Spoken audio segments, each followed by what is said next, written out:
Hello everyone, एक बार फिर से आपका सन सिटी स्टडी पॉइंट में आपका हार्दिक स्वागत है। आज हम आपके लिए लेके आए हैं पृथ्वी की गतियाँ। तो चलिए हम देखते हैं पृथ्वी की गतियाँ क्या होती है। पृथ्वी की गतियाँ दो प्रकार की होती है।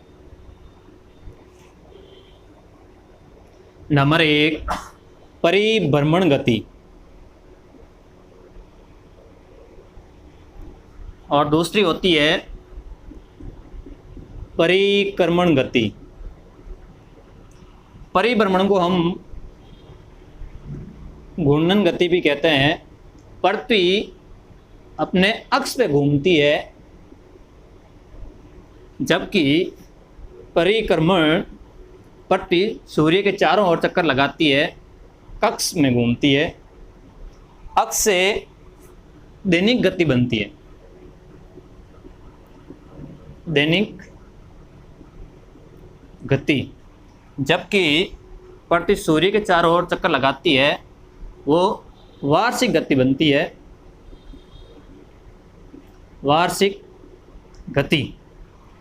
दैनिक गति में पृथ्वी अपने अक्ष पर घूमती है तो टाइम लगता है 23 घंटे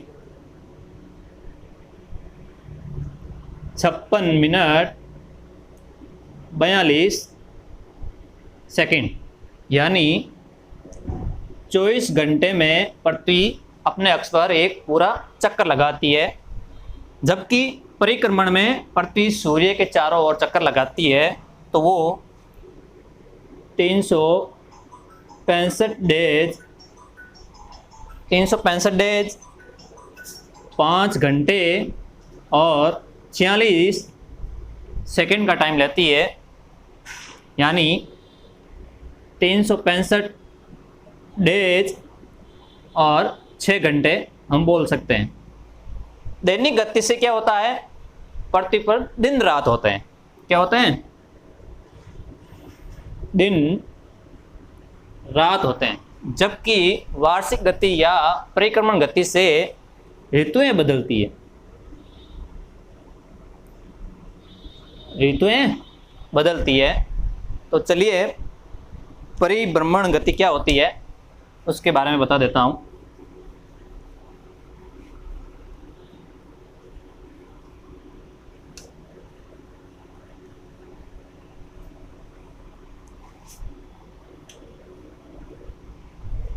परिभ्रमण गति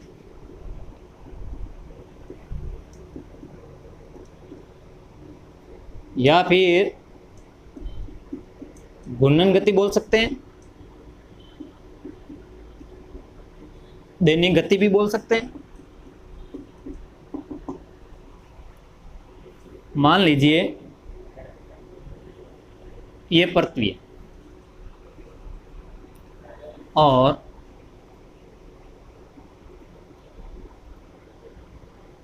ये सूर्य है। मैं यहाँ पे इसको टॉर्च के रूप में लेता हूँ। जब सूर्य की किरणें इस तरह से पृथ्वी पर पड़ती है टॉर्च के माध्यम से, तो पृथ्वी के बीचों बीच एक लाइन बनेगी। इस भाग में जो इधर वाला भाग है, इसमें तो प्रकाश पड़ेगा तो ये कहलाएगा दिन। जो पृथ्वी की जो पिछला भाग है वहां पे प्रकाश पहुंच नहीं पाएगा, यहां पर आपके हो जाएगी रात। जो पृथ्वी के जो दिन रात में जो रेखा बांधती है, ये इसको हम बोलते हैं प्रकाश वर्त या फिर प्रदीपन वर्ग भी बोलते हैं। जो पृथ्वी को दो बराबर भागों में बांटती है दिन रात में। इधर वाला भाग तो हो जाएगा जब सूर्य प्रकाश में रहेगा, वो तो हो जाएगा दिन, और पीछे वाला भाग क्या हो जाएगा, रात। पृथ्वी अपने अक्ष पर घूमती है, कितने घंटे लेती है, 24 घंटे। मान लीजिए पृथ्वी अगर नहीं घूमती तो यहाँ पे 24 घंटे दिन होता और पीछे वाले भाग में रात होती है, लेकिन पृथ्वी अपने अक्ष पर पश्चिम से पूर्व की तरफ घूमती है, ऐसे। इसीलिए सूर्योदय पूर्व में होता है। चलिए, यह तो पृथ्वी है। अगर मैं दिन रात की बात करता हूं, अंतर की, तो अंतर कैसे होगा?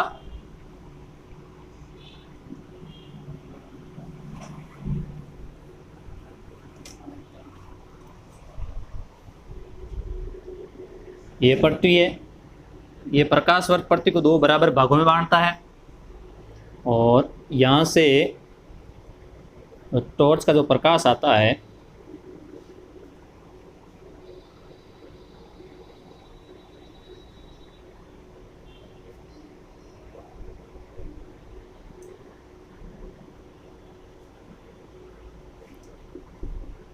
टॉर्च, या इसको हम सूर्य भी बोल सकते हैं। अब देखो, दिन रात में अंतर कैसे आता है? मान लीजिए ये पृथ्वी है, अपने अक्ष पर घूम रही है पश्चिम से पूर्व की तरफ। ये हो गई भूमध्य रेखा, फिर बाकी अक्षांश रेखाएं।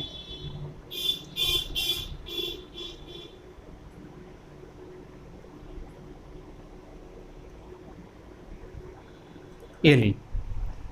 अब पृथ्वी पर प्रकाश बराबर पड़ रहा है, ये तो भाग हो जाएगा रात वाला,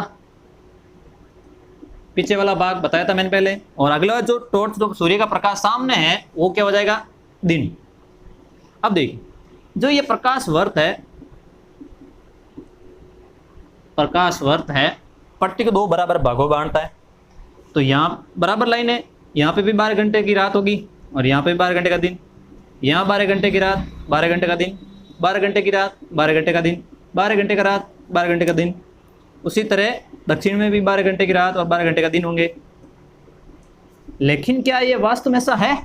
नहीं, नहीं है। तो क्यों है? क्योंकि पृथ्वी अपने अक्ष पर 23.5 डिग्री झुकी हुई है। कितनी?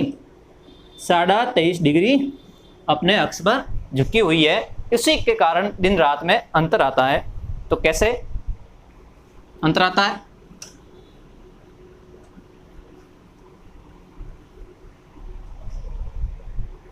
मान लीजिए ये पृथ्वी है और ये प्रकाश वर्त है। प्रकाश वर्त,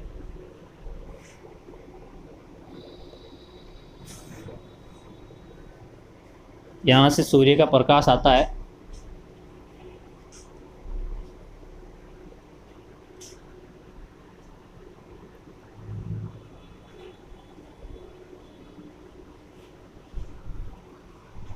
चलिए ये हो गया प्रकाश वर्ष, ये टॉर्च या सूर्य मान सकते हैं हम।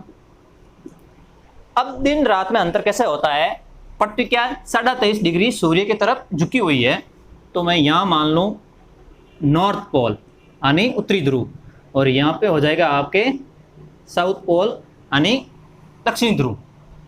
अब देखिए भूमध्य रेखा पृथ्वी को 2 गोलार्धों में बराबर बांटती है। चलो ये मैंने बांट दिया है, 0 डिग्री या इक्वेटर कह सकते हैं, इक्वेटर। फिर आगे कर्क रेखा, 67.5 आर्कटिक रेखा,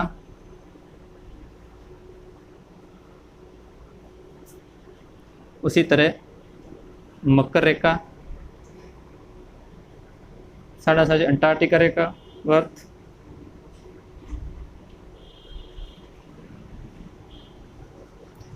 इन अक्षांशों को देखते हुए आपको पता चलेगा कि 0 डिग्री पे तो ये बराबर लाइन है, तो 12 घंटे की रात और 12 घंटे का दिन। जैसे जैसे ऊपर जाएंगे तो ये इधर वाला भाग तो बड़ा होता जाएगा और उधर वाला भाग छोटा होता जाएगा। हमने पहले बताया था कि ये पीछे वाला भाग क्या होगा? रात, और अगले वाला जो सूर्य के सामने होगा वो क्या होगा? दिन। तो यहाँ पे देखो, यहाँ पे 14 घंटे की 10 घंटे की रात और 14 घंटे का दिन, यहाँ 8 घंटे की रात और यहाँ पे 16 घंटे का दिन, फिर यहाँ 6 घंटे की रात, यहाँ पे 18 घंटे का दिन, फिर 20 घंटे की रात और 4 घंटे की रात। और जहाँ यहाँ साउथ पोल पे है यहाँ पे दिन ही रहेगा, रात होगी ही नहीं। ये south pole, sorry north pole, और ये साउथ पोल।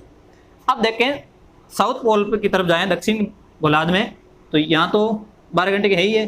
फिर ये जो भाग है रात वाला वो धीरे धीरे बढ़ता जाएगा और दिन वाला भाग है वो धीरे धीरे कम पड़ता जाएगा। तो यहाँ पे 14 घंटे की रात हो जाएगी, 10 घंटे दिन हो जाएगा, फिर 16, 8, 18, 6, 20, 4 और यहाँ पे 24 घंटे और यहाँ पे 0। तो देखिए प्रकाश यहीं तक पहुँचता है, लेकिन साउथ पोल पे प्रकाश नहीं पहुँचता है। इसीलिए ध्रुवों, दक्षिणी ध्रुव पर क्या होती है, 6 महीने रात होती है, 6 माह रात होगी। इसी कारण पृथ्वी के 23.5 डिग्री झुकाव के कारण दिनों में अंतर आता है। तो ये हो गए आपके परिभ्रमण गति के हो या घूर्णन गति के हो या दैनिक गति के हो। परिभ्रमण और परिक्रमण में कंफ्यूजन होता है, तो मैं यहाँ पे एक आपको बता देता हूँ। भ्रमण अगर कभी जाते हैं पिकनिक पे तो सुबह से शाम तक ही होता है, तो ये याद रख सकते हैं हम। परिभ्रमण यानी दिन रात होते हैं, और परिक्रमण है जो कर्म करते हैं वो उसको टाइम लगता है, तो हम उसको लंबे टाइम ले सकते हैं, 365 दिन। तो ये ध्यान रखना, परिभ्रमण और परिक्रमण में अंतर। परिभ्रमण तो दिन रात और परिक्रमण वार्षिक गति होती है, महीने वर्ष चेंज होते हैं। तो ये हो गए परिभ्रमण। आगे देखिए, पृथ्वी अपने अक्ष पर घूमती हुई सूर्य के चारों ओर चक्कर लगाती है और ऋतुएं बदलती है। तो देखिए किस तरह से बदलती ऋतुएं।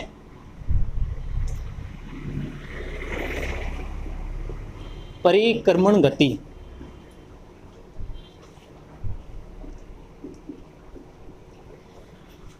परिक्रमण गति के हो या वार्षिक गति के हो। मान लीजिए ये सूर्य है, सूर्य के चारों ओर पृथ्वी अपने अक्ष पे घूमती हुई कक्ष के में चारों ओर चक्कर लगाती है।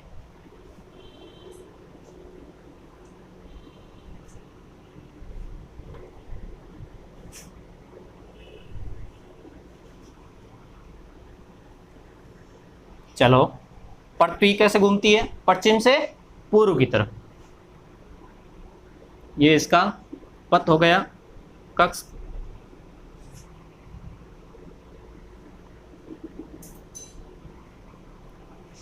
ये हो गई भूमध्य रेखा 0 डिग्री, इक्वेटर। फिर भूमध्य रेखा, कर्क रेखा, मकर रेखा 0 डिग्री, 23.5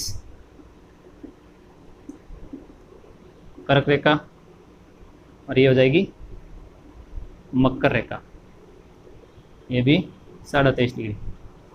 चलिए ये हो गई वापस भूमध्य रेखा, इक्वेटर, फिर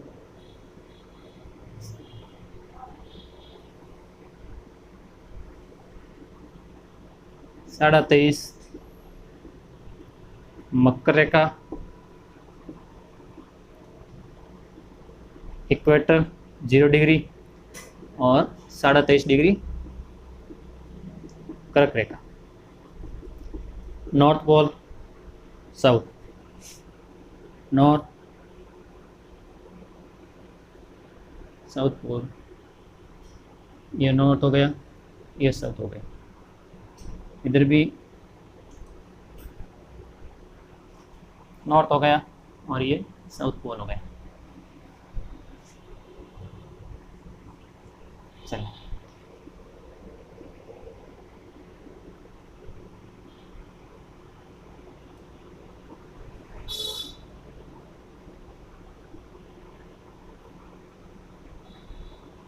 अब देखिए पृथ्वी की गतियां कैसे होती है।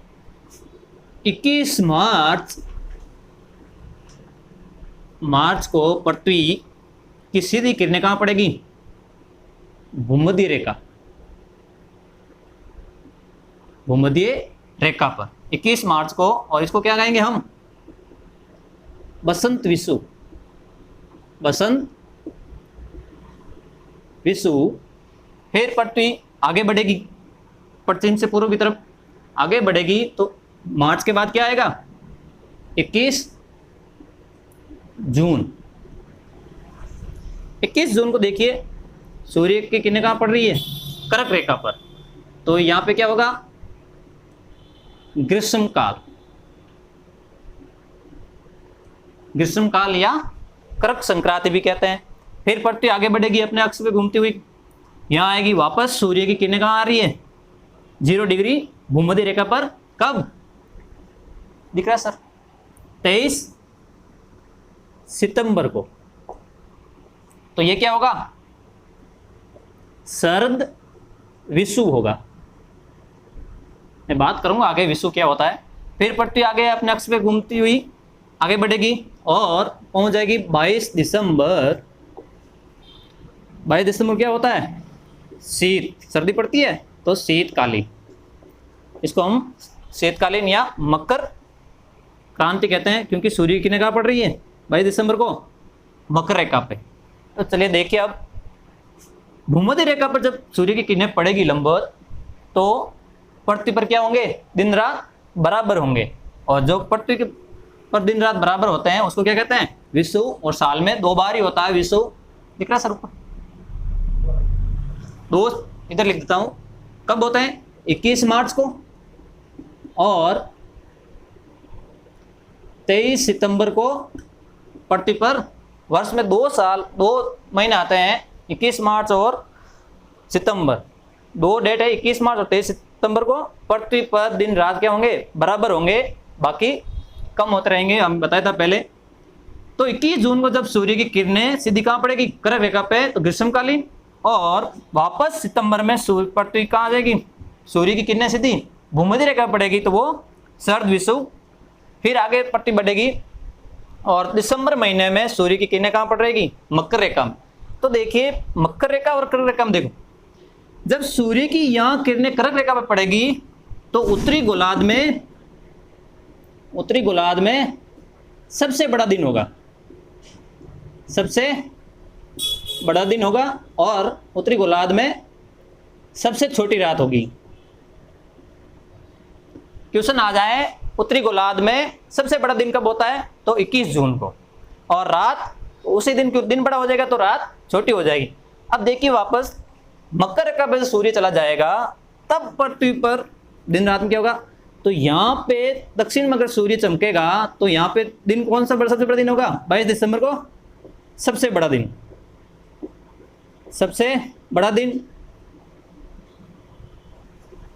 सबसे बड़ा दिन हो जाएगा। जबकि उत्तरी गोलार्ध में सबसे बड़ी रात हो जाएगी। फिर 22 दिसंबर को ही सबसे छोटी रात हो जाएगी, जबकि सबसे बड़ी रात कहाँ होगी, उत्तरी गोलार्ध में होगी, और सबसे छोटा दिन होगा। तो ये पृथ्वी परिभ्रमण करती है और ऋतुएं बदलती रहती है। इन परिभ्रमण में पृथ्वी क्या, अगर एक बार तो सूर्य के नजदीक आती है और एक बार सूर्य से दूर चली जाती है। तो चलिए आगे मैं डायग्राम बनाता हूं एक और।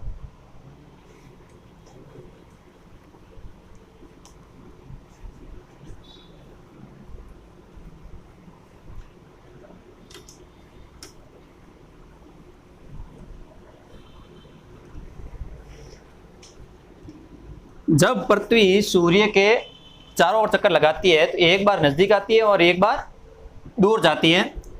तो मान लीजिए सूर्य, जब पृथ्वी अपने अक्ष पर घूमती हुई सूर्य के पास एक बार तो नजदीक आती है और एक बार दूर जाती है, उसको हम क्या कहेंगे,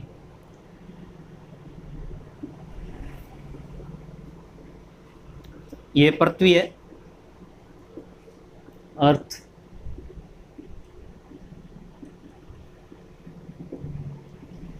ये जो सूर्य के नजदीक और दूर से और पास में आती जो लाइन मिलाने आती है काल्पनिक रेखा, इसको एफ साइड कहते हैं, एफ साइड कहते हैं उपसौर अपसौर को। जब पृथ्वी सूर्य के चारों ओर चक्कर लगाती है, जब पास में आ जाती है तब तो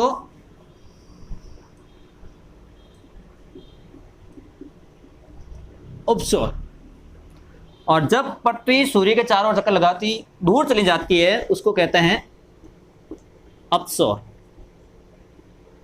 अपसौर इसको कहते हैं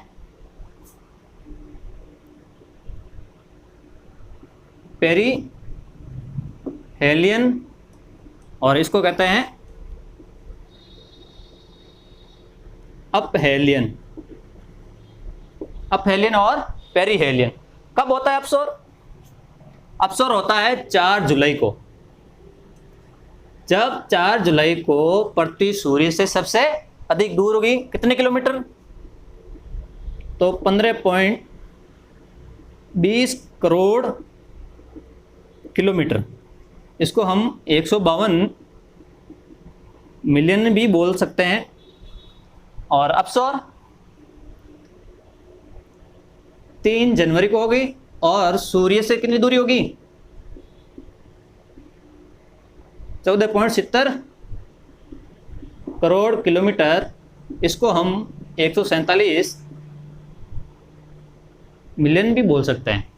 तो औसत दूरी क्या हो जाएगी? औसत दूरी 14.98 करोड़ किलोमीटर। तो क्वेश्चन आ जाए कि अपसोर कितने तारीख को होता है और उपसौर कितने तारीख को होता है, तो ये डेट याद रखनी। कंफ्यूजन होता है अपसौर उपसौर में। तो देखिए, याद रखने के लिए उपसौर में उप ऐसे लिखते हैं और 3 भी ऐसे लिखते हैं, यानी 3 जनवरी को क्या होगा? उपसौर। अब और कंफ्यूजन आता है कि कौन पास है कौन दूर है। तो कौन पास होगी? 3 जनवरी पहले आती है, तो उपसौर क्या होगा? नजदीकी दूरी। और अपसौर क्या हो जाएगा? ऑटोमेटिक अधिकतम दूरी। तो ये अपसौर उपसौर हो गए। आगे मैंने बात की थी विषुव और सोलर पॉइंट। देखते हैं सब सोलर पॉइंट। अर्ध सौर क्या होता है उसकी परिभाषा देख लेते हैं।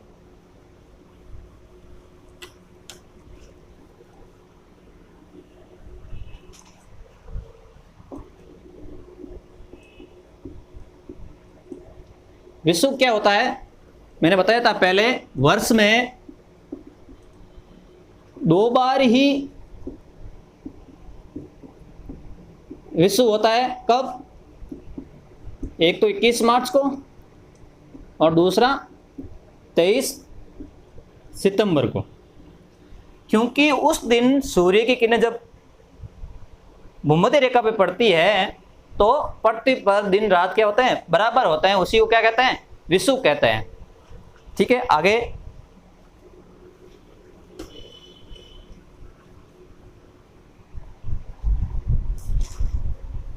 अर्ध सौर बिंदु क्या होता है?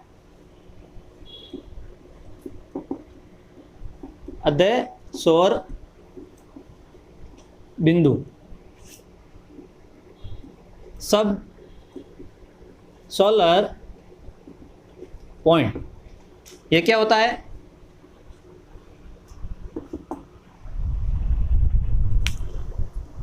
जब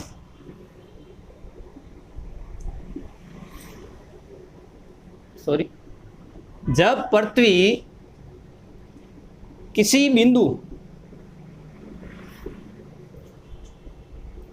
सूर्य की किरणें 90 डिग्री होती है, स्थिति होती है, उसको हम क्या कहेंगे? अर्ध सौर बिंदु। यानी जब पृथ्वी की किरणें किसी अक्षांश पर सीधी किरणें पड़ेगी, यानी 90 डिग्री कोण बनाएगी, वो क्या कहलाएगा? अर्ध सौर बिंदु कहलाएगा। तो ये कितने होते हैं? देखिए, 24 घंटे में अर्ध सौर बिंदु कितने बनेंगे? पृथ्वी जब उत्तरायण या दक्षिण होती है तो अक्षांश रेखाओं को पार करती है और पृथ्वी 2 अक्षांशों के मध्य रहती है। एक तो कर्क रेखा और मकर रेखा के बीच ही सूर्य की किरणें पड़ती है। इस बीच में उसको 0 डिग्री से कर्क रेखा पर जाने पर कितना टाइम लगेगा? तो देखिए, 24 घंटे में, अगर 24 घंटे की मैं बात करूं तो सूर्य की किरणें कितने अक्षांश पार करेगी? 16 मिनट अक्षांश पार करेगी। 24 घंटे में 16 अक्षांश मिनट पार करेगी। और एक माह के औसत में बात करूं, एक माह, तो ये 8 डिग्री अक्षांश पार करेगी। और कर्क और मकर रेखा को छोड़कर